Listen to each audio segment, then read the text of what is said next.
Bonjour à tous. Nous allons partir en exploration très loin, à la rencontre d'un monde étrange, bien au-delà des galaxies et des univers connus. C'est une planète, là, sur laquelle nous allons commencer notre exploration. C'est une planète océan, à perte de vue, la mer, les vagues. En fait, ceux qui peuplent cette planète sont des poissons, toutes sortes de poissons. Et je vais vous parler un peu plus précisément de certains d'entre eux, car ils ont des comportements assez proches de nous les êtres humains. Alors par ordre de taille et de préséance, je vais vous présenter les requins. Alors les requins, ils occupent avec beaucoup de détermination l'ensemble des mers à la recherche de leur proie. Leur stratégie importante, c'est de manger à leur faim. Les requins naviguent à la recherche, spécialement ils aiment beaucoup un certain type de poisson, les carpes. Donc les requins naviguent en bande ou solitaire, mais si jamais l'un d'entre eux est blessé, pas de quartier, ils vont le croquer, même en se mettant à plusieurs.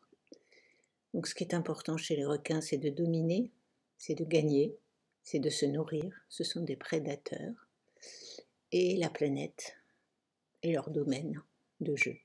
Tout au fond de ces eaux vivent les carpes. Les carpes, c'est autre chose. Les carpes aussi, leur principale intention, toute leur vie est occupée à survivre. Et pour ça, elles occupent les fonds des océans, dans les coins sombres, pour échapper aux requins. Leur grande stratégie, c'est la fuite, ensemble ou seuls, pour échapper aux requins.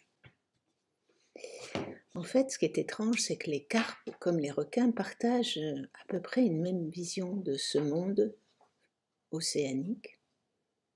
En fait, c'est un monde de pénurie, où il faut se battre pour survivre, certains en croquant tout ce qu'ils peuvent croquer, carpes ou requins blessés, et les carpes en échappant aux requins et en se planquant au fond des eaux, en étant dans le retrait. De temps en temps, il se passe des choses intéressantes. Il y a comme un remous au fond des eaux, et l'une d'entre elles, ou plusieurs, se trouve tout à coup projetée à la surface. Et là, elles ont un grand coup de soleil, c'est-à-dire qu'elles voient l'océan très loin. À perte de vue, il y a de la place dans les océans. Et tout à coup, elles se disent, mais en fait, le monde est plus grand, beau, riche et prospère. C'est un monde d'abondance, en fait. Il faut que j'en parle à mes sœurs les carpes. Et cette carpe que nous allons, pour la commodité de la suite de conversation, appeler la carpe éclairée, ou la carpe illuminée même, parce qu'elle a pris un grand coup de soleil et de la beauté du monde, redescend au fond des océans pour en parler à ses sœurs les carpes. Et là, c'est pas toujours facile pour notre carpe éclairée. Il lui arrive d'être écoutée parfois, oui, avec un certain respect et attention, et puis pas du tout suivie. D'autres fois, c'est même un peu plus sauvage et difficile pour elle, parce que les autres lui disent que ça va pas du tout, que personne ne la croit, qu'elle raconte des bêtises, qu'elle a pris un coup de soleil, oui, ça c'est sûr, mais bon, on va rester planqués. La carpe éclairée a un peu de mal à se faire entendre des autres carpes, qui elles n'ont pas vécu ce qu'elle a vécu. Elle en ressent parfois un peu de rancœur, en tout cas de la tristesse. Il lui arrive même d'aller expliquer les choses aux requins. Elle va voir les requins qui passent et avant de se faire croquer, elle leur raconte l'histoire de l'abondance, que le monde est grand, il y a de la place pour tout le monde. Ils ne sont pas obligés de chasser les carpes tout le temps, laissez-nous vivre, laissez-nous monter à la surface. Ce monde est beau, ce monde est grand, il y a de l'abondance. Et là, la plupart du temps, le requin la croque. C'est le monde que partagent les requins et les carpes, éclairées ou pas. Un monde où c'est pas facile de vivre ensemble.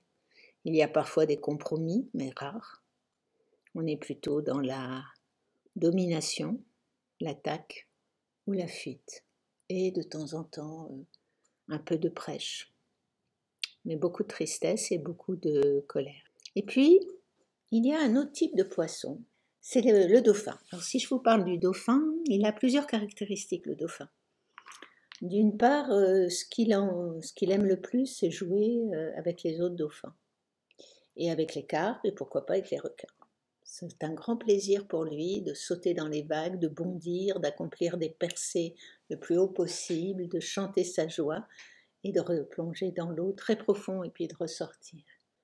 Il est aussi bien dans l'air que en profondeur. Si jamais il n'y a pas d'autres dauphins ou carpes ou requins pour jouer avec lui, il peut aussi aller jouer tout seul. Il a sa joie intérieure. Alors que se passe-t-il quand il rencontre un requin qui a faim et qui se dit « Tiens, ce dauphin-là, je vais me le croquer ». Il y a plusieurs stratégies, parce que le dauphin n'est pas violent. La première chose qu'il fait, c'est qu'il tourne à toute allure, il est très très rapide, il tourne à toute allure autour du requin pour le déséquilibrer, le déstabiliser. Et la plupart du temps, le requin, s'il n'a pas trop faim, eh bien il passe ailleurs. Il va ailleurs parce qu'il se dit « Celui-là, ça va pas être facile, je vais me trouver une proie plus facile ». Donc le dauphin se sort assez bien des rencontres avec les requins. Parfois, il tombe sur un qui a vraiment très très faim ou qui ne comprend pas vite. Et là, le dauphin a une autre stratégie à sa disposition.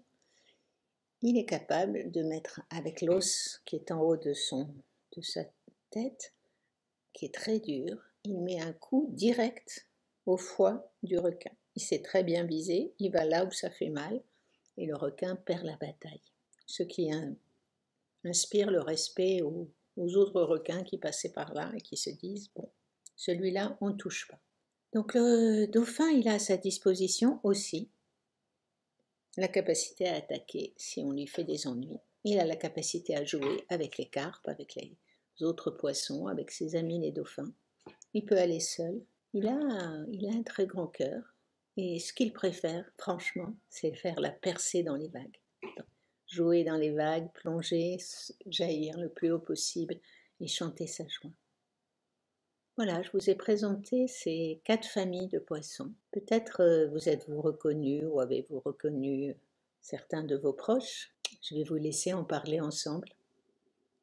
Et puis bonne percée, si c'est ça qui vous attend à travers les vagues du changement.